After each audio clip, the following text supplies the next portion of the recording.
Okay, here's a little bit more. Let me see. I think I will, I'm gonna go into a little bit of my green. This is the Phthalo Green Blue shade by Daniel Smith. And I'm going to do pretty small shapes, so I'm going to use a pretty small brush. Well, here's a chance to, is that coming through in the video? To clean up a little, that is going to stand out a little bit more than I want it to, so I was slinging probably too fast. Anyways, I'm going to get a little bit of clean water.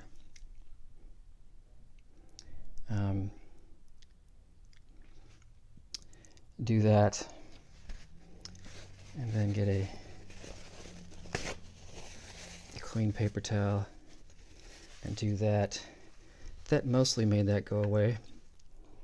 I'll see how much it's bugging me later. I'm assuming I'll be doing several layers over that, so I'm not too worried about it. But let's see, where were we? I was here.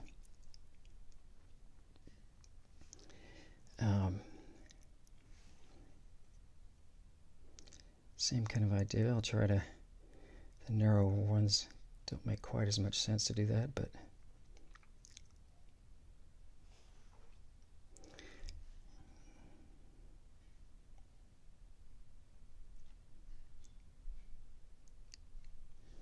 same thing, just smaller scale.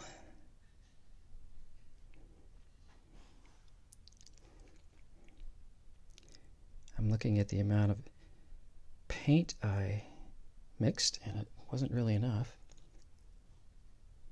So mixing a little bit of extra color on the fly can be problematic if you're just trying to do everything exactly in one sort of pass without cascading some extra color down like that.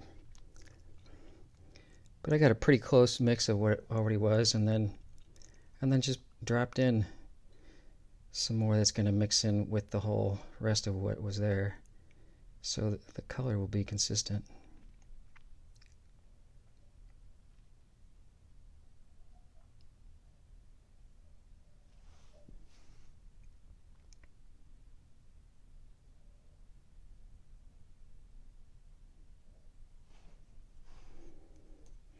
I want to clean this guy up here a little bit.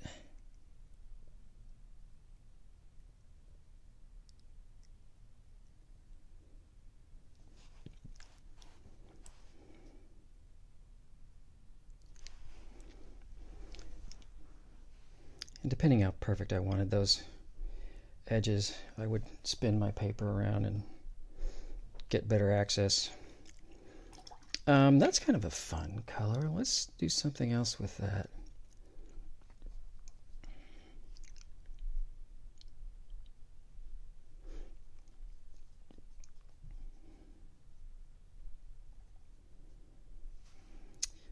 I will try this guy right here.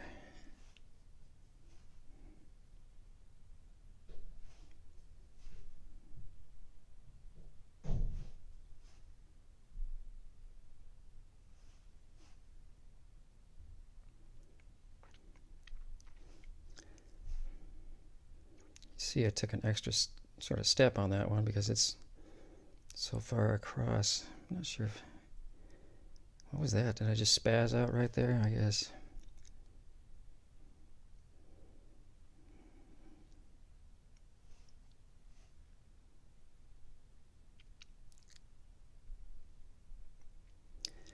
The more you start having a sense of how much water is in your brush already, the less you will have to sort of go back and reload. But I encourage you to sort of go back and get more on a pretty regular basis, especially at the beginning, especially if you're using a synthetic brush. Synthetic brushes hold quite a bit less water, so just by definition you have to keep going back to the well, as it were. So that's plenty on there. I will make a thirsty brush and clean some of this up.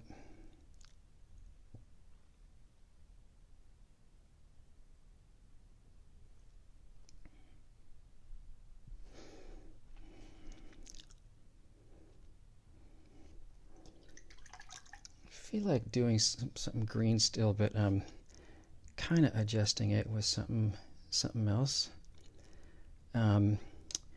Here's a fun way to get sort of a blue-green. I'm gonna mix some peacock blue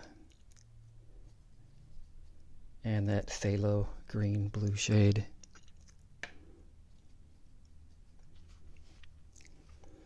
And I will put it right here. This is kind of a little juicier, a little bit darker mix. That's okay. So put some there. Come back and do that one. I got plenty of paint to go all the way across. That's good.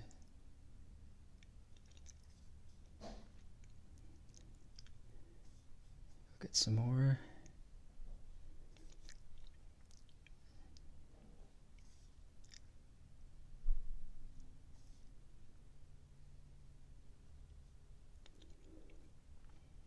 Drop in some more at the top again.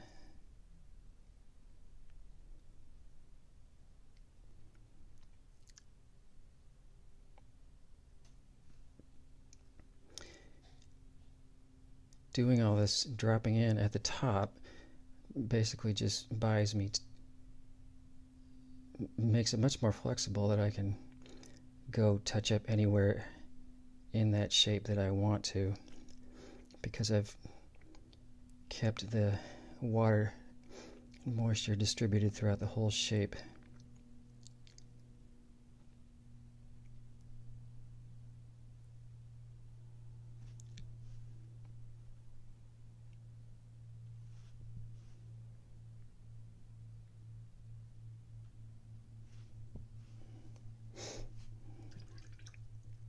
I know it's not as simple as it looks, but let's see. How about a bigger one? It's how about orange? Back to an orange. This one way over here might be fun. What if you were sort of a, I'm talking to my colors now, like a quinacridone burnt orange.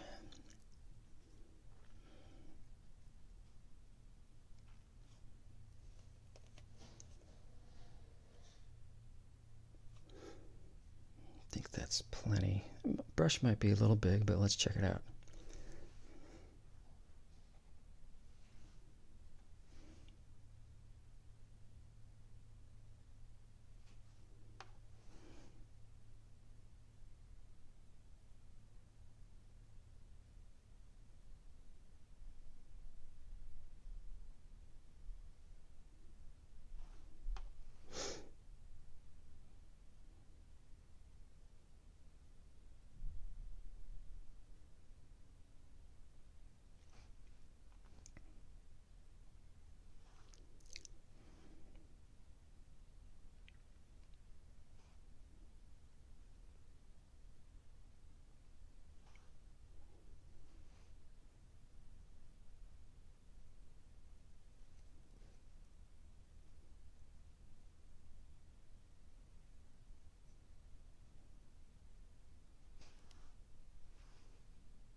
Okay, let's see.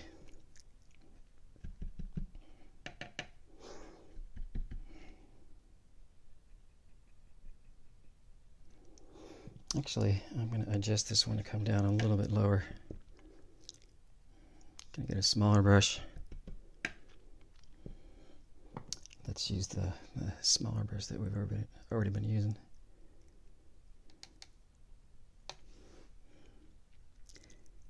So this is, the shape is still wet enough, so even though this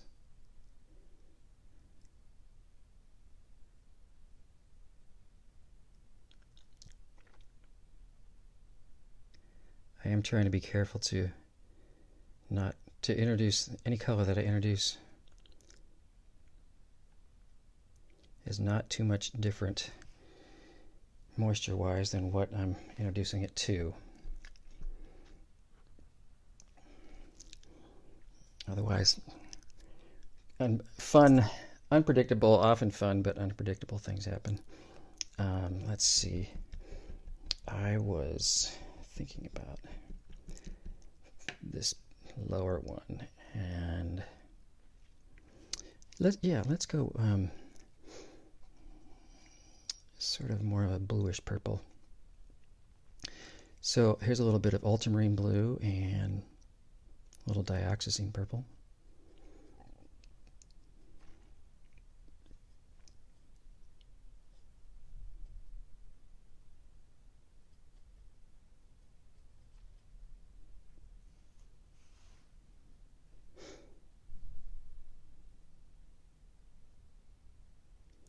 This is an interesting one. I didn't really do the man, I haven't done a couple things. What I haven't done is mix up enough, and I didn't really bring in enough. So I know that this is drying more than I really wanted it to. So I'm going to kind of just gently go back in. I don't want to scrub too hard or still force. But I'll be a little bit more, I'll press down a little more just to try to re-wet the paint that was already sort of drying a little bit on the paper.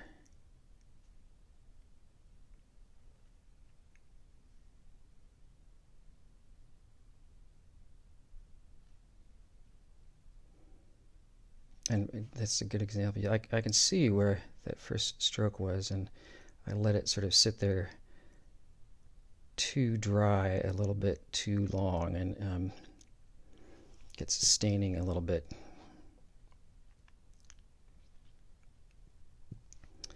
Not the end of the world. I'm just going to take this brush and agitate it a little bit where the that stripe was. Still want to make sure that the whole shape is good and wet.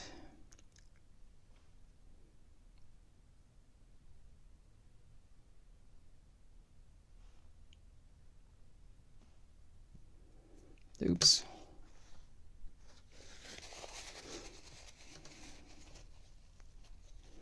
I'll do some on cleaning up edges later.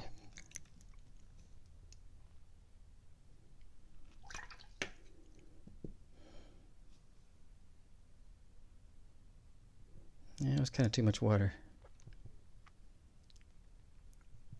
So I kind of want to get that water out of there. Oh, look. I made a fun little thing right there. I think I'm thinking about too many other things or something. Either way, I'm not sure how much that's going to come out.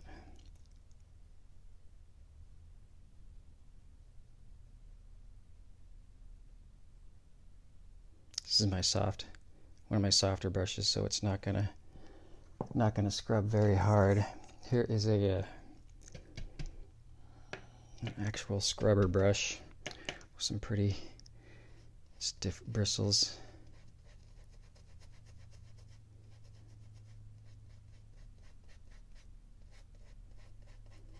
So still pretty visible and obvious, yes. I'm doing it enough to where this paper's starting to make little paper pills and go, okay, enough. But if this turns out to be a masterpiece, I'll figure out something to do about that. But let's see, where was I?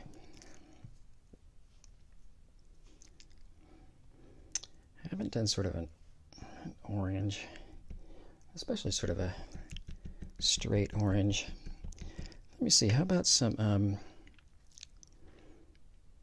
naphthol red and some azo yellow to make some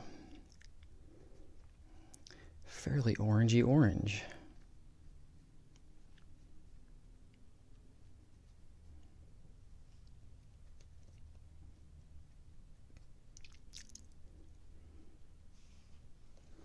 How about this one up here?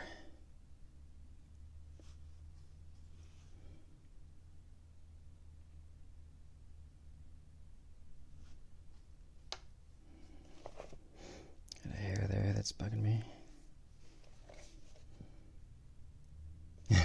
It's still there. Tough guy.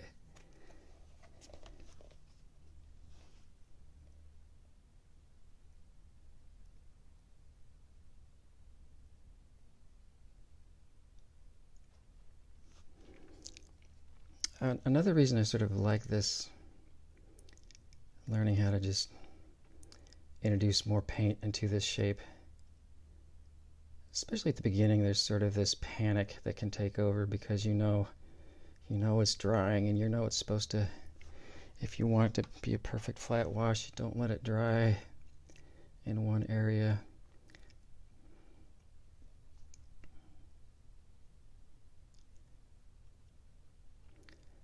So learning how to sort of do this all around the whole shape that you're painting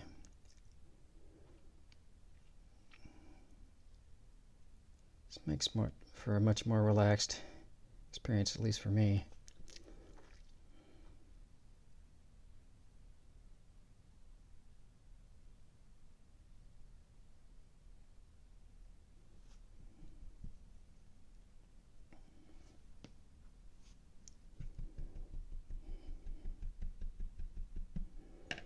Let's see, I think I'm going to, I think I'll go back with a Quin. This is my Quin Pink, very similar to Quin Rose. Ooh. I'm going to use some of that, and how about some ultramarine blue? This will make a nice violet. Right there is fairly purple, maybe a little bit to the red. Pretty big shape I'm going to do this one, so I'll keep coming back and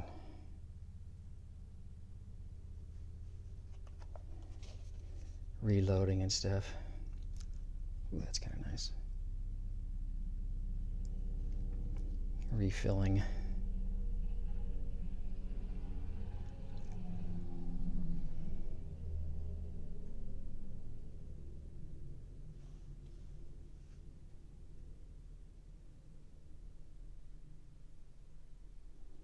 I don't know if it goes without saying, but if you're left-handed, everything here would be the opposite.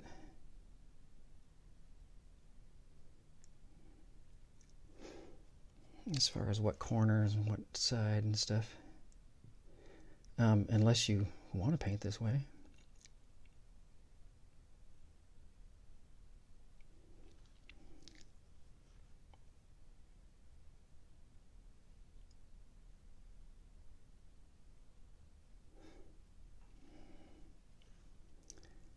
Got sort of lost track of really kind of trying to keep that as one edge.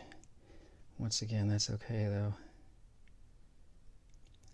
That might be close to not being enough watery color in the brush to want to come off. It's almost picking some up. I don't know what happens if I do that.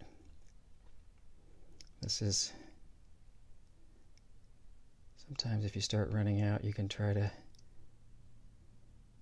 soak up what's down there and redistribute it.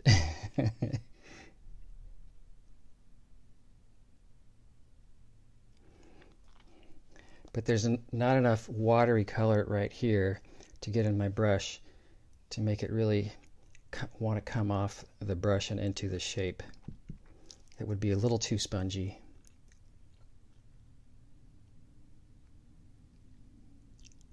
Speaking of spongy, I'll make it spongy and wipe up that part. That does some fun granulating stuff, I will say. I like that. I'm going to call it there. I think I'm pooping out on batteries, but I will do more soon. Okay.